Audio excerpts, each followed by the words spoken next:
So day 2 of test driving the Mercedes. This morning it started fine, and I was a bit worried about the battery and stuff. That's why I didn't put the floor mat back in the driver's side UK edition so I can able to jump start it.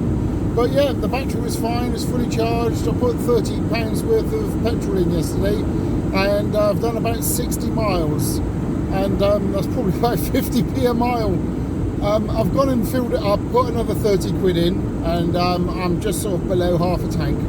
I'm driving from Trowbridge up to Malmesbury, then across to Purton, then to Devizes, and then back to Trowbridge, and then a couple of visits there, and then back home. So a good test, probably a total of yesterday and today, probably about 120 miles.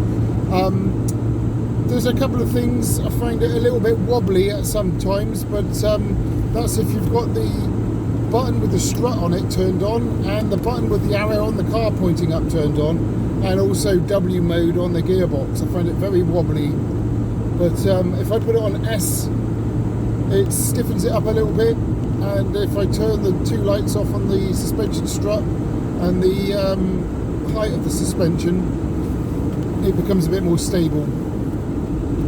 The car likes to cruise at about 50 miles an hour, 55.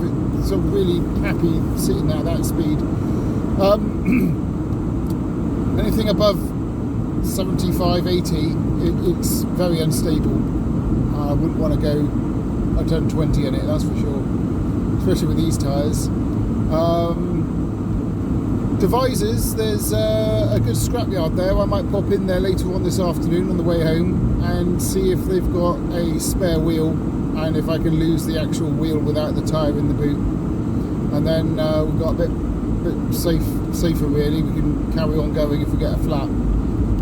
I'll also check to see if we've got the tools to undo the wheels to put a new one on, including a jack and stuff like that, see if I can pick one of them up if we haven't got one. So yeah, keep testing it and see if there's anything wrong. There's a few warning lights about lights being out and things like that, and suspension and coolant. The coolant one hasn't come on today.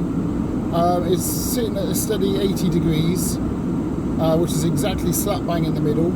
Yesterday it went a bit higher, nudged towards 100 degrees, but didn't get much higher than that. Due to the condensation this morning in the car, all the windows were sort of steamed up. It was quite cold overnight. I've put the blowers on at full blast, or 28 degrees, and put the heated seats on, put the rear window demister on. I don't think the rear window demister was working. So I got the car nice and hot, opened all the windows, and hopefully all the condensation has now left the car. But if I keep driving it around with the windows open and the heating on, that should start drying it out. I just think it hasn't been used much. But anyway, I'll report back in a bit. So all the warning lights have disappeared, and apart from one, which is one of the indicators, and that's the side mirror. I'm going to have a look at that and see what we can do, and see if we can pick up a new one today. So I'm going to go to the scrapyard and get a spare wheel with an OK tyre on it, and hopefully they'll have an S-Class there, and I can get the side indicator, so that means we'll have no warning lights. So to remove the side mirror, press this in here, which then exposes up here, and there's a little notch that you have to press in using a flathead screwdriver, and then it should slide off. So let's give it a go. So the notch was attached onto here, which then I lifted up, and there's this piece of wire. So I had to lift the piece of wire up, and then the mirror came out. But as I notice here, this seems to be disconnected. So if I wire that up, that might get rid of the warning light saying the bulb isn't working.